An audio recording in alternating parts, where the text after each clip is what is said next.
We start with breaking news out of France. There has been a robbery at the world-famous Louvre Museum in Paris.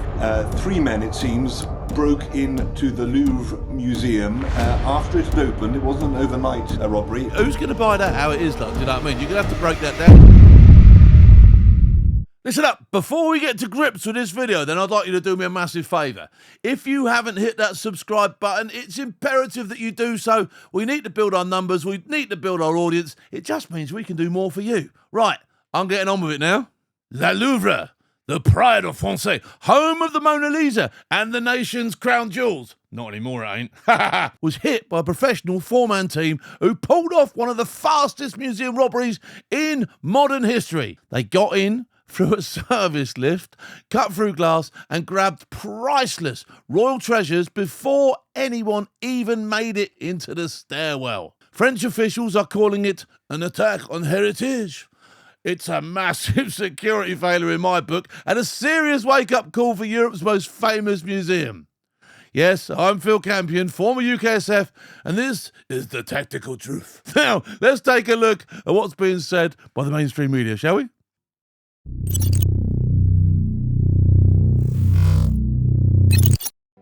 These display cases contain some of French royalty's most beautiful jewels. The thief stole this emerald necklace and earrings belonging to Empress Marie-Louise. I mean, you're not going to wear that downtown, are you? Do you know what I mean? So, my guess is that lot's going to get bust up and thrown out somewhere, like, do you know what I mean? Split down to bits, because you can't shift this. I don't know offence, you don't know offence, they don't know offence that can get rid of this lot as it is. I'm telling you that now, do you know what I mean? Queen Marie Amelie's sapphire necklace and pieces made for Empress Eugenie. This tiara set with 212 pearls and over 1,900 diamonds. That's proper clobber, innit? That is proper clobber. And the cases are in aren't just sort of like ain't just sort of like what you get down at your local jewellers, are they? Those are proper cases, like, do you know what I mean? Big thick glass, alarms, the whole kit and caboodle surrounding those stuff. This large diamond brooch. The thieves dropped this crown made of emeralds and diamonds, which was found later damaged. Why wasn't I there? That'd have gone straight in me day sack, I'm telling you, do you know what I mean? Are unique national treasures and are difficult to value. They are extremely valuable objects in the history of France, very expensive. They are priceless in terms of They are priceless, but we have let them go so easily. symbolism and historical importance. The jewels are easily identifiable. They are exceptional pieces, virtually unsellable on the highly controlled market. And that's the thing for me. They are, you know, who's going to buy that how it is, like, do you know what I mean? You're going to have to break that down. I'm sorry, but it ain't going to stay like that for very long, is it? Do you know what I mean? You can't do that, can you? You're going to have to bust it up a bit. You can't even sit on it. I'll sit on it for 50 years, it'll be all right. You need the benefit out of it. Whoever nicked that wants the benefit out of it now, don't they? Not 10 years down the line, do you know what I mean? For luxury jewellery. This auctioneer from a famous Parisian auction house fears the worst. The only way to sell and launder the piece would be, in what would be an absolute nightmare for us, to dismantle the objects, take... Absolutely. So he's seeing it. He gets the picture. He knows, doesn't he? Do you know what I mean? He could be the one behind it. He might know. apart and recut the diamonds, but that would require accomplices who, in my opinion, would be reluctant to get involved in such an operation. For now, hope remains these jewels, symbols of the excellence of... I mean, even the diamonds, you can't just tip up at De Beers and start flogging diamonds. They want to know where it's from, where's the paperwork. They can tell when it was cut, how it was cut, who cut it sometimes. You know, it's not a simple game getting rid of that sort of clobber, I'm telling you. 18th century French jewellery will be recovered.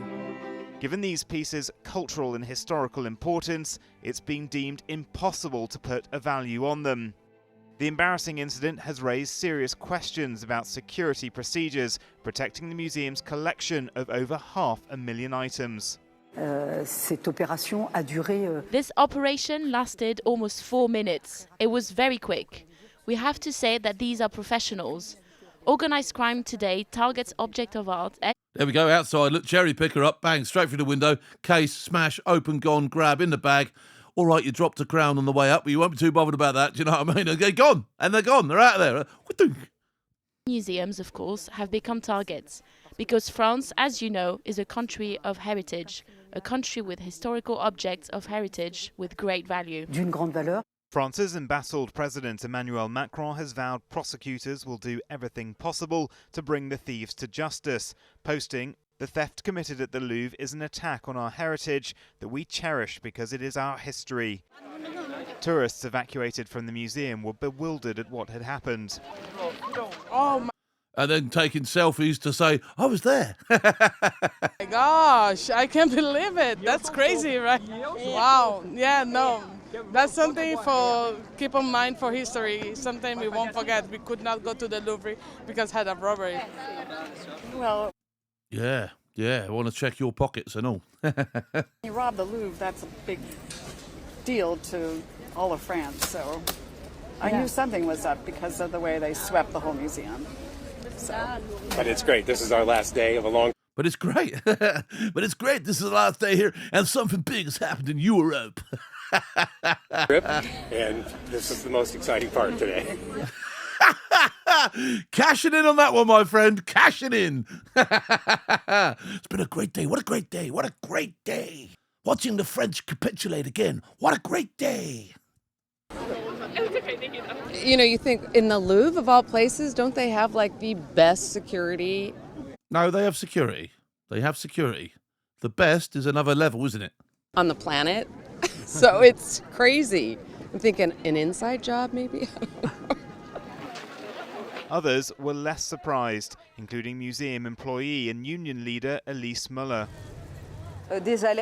Don't you start giving me the, I see this coming from a very long way, but I say something, but nobody is listening to me. It's too late now. Alerts have been issued for months and months by all safety and security personnel, in particular to highlight the flaws and problems we are facing daily. And in fact, management completely ignored all these alerts. And today, what we feared happened, looting and pillaging.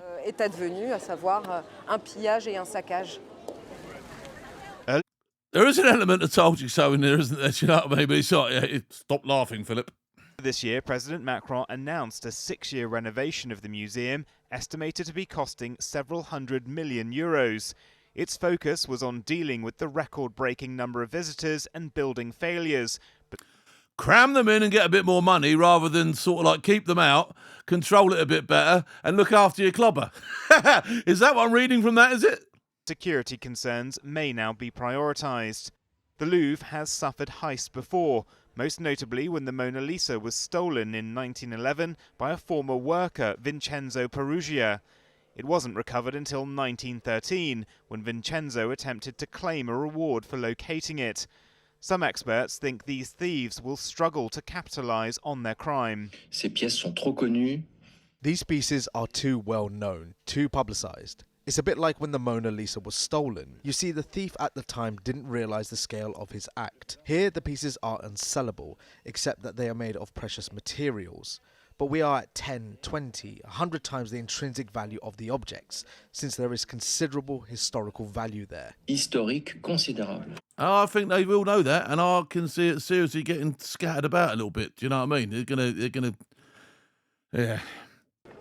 The Louvre has remained closed today. Its popularity has been boosted in recent years with stories of fictional break-ins. Is that a classic shutting the gate after the horse has bolted?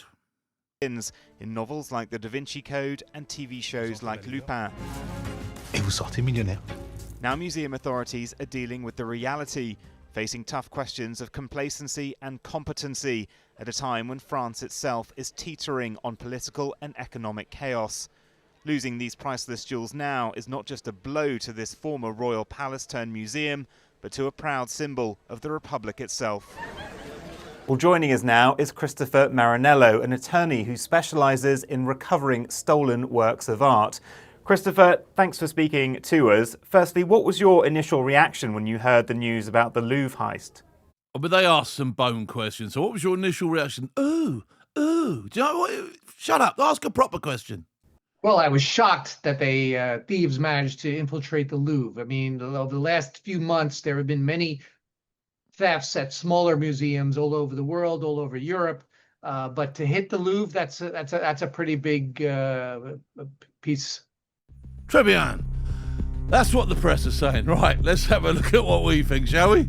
Okay, this wasn't a couple of petty thieves with bolt cutters. This was a commando-style operation, a 4-minute smash and grab using professional tools and military timing, right? They knew exactly where to hit, what to take, and how to get it back out again. That's not luck, that's planning, proper planning. And the big question is, how the hell did they pull it off so easily in the most heavily guarded museum on Earth? If this happened in the military, the bloke in charge of security would already be polishing his CV or signing up for the Rough Reg. But the police, they'll probably give him a medical and strategic retreat. Look, we all love our French mates, but it's all a bit on brand, isn't it? Le Louvre's been guarding the world's most valuable art for centuries. Then 4 geezers turn up with a cherry picker and the place folds faster than a deck chair on D-Day. But jokes aside, this is serious. They didn't just steal jewels, they stole symbolism. The French crown jewels are part of who they are. When that gets nicked in broad daylight, it's not just a robbery, it's an embarrassment for the entire institution. It's a liberty. You've got underpaid guards, budget cuts and bureaucrats running security on autopilot. That's not just a French problem. That's what happens everywhere when people stop taking responsibility seriously. And here's the thing. You can bet your last croissant that someone on the inside helped. Yeah, oh yes. These lads didn't guess which case to hit or where the blind spots were. They had intel, time and the confidence to walk straight out. That's not just guts, that's coordination. So maybe the Louvre wasn't attacked, maybe it was exposed. A reminder that all the gold, leaf and marble in the world doesn't mean much if the people behind it aren't switched on. Protecting what you value means staying alert, whether it's a museum, a base or a border. Lose focus, lose the lot. And the truth is, the heist says more about Europe's mindset than it does about the thieves' complacency, cost cutting, no urgency, and then shock when something goes bang. So fair play to the lads who pulled this one off, but shame on the people who made it so easy. Joking aside, imagine how much shit would hit the fan if this happened at the Tower of London, all right? And the beefeaters, the guards, the whole lot. They'd be uproar, wouldn't they? They'd be absolute uproar. And if you want to hear the conversations we can't discuss openly, then join our membership for just 16 pence a day on Force TV Plus.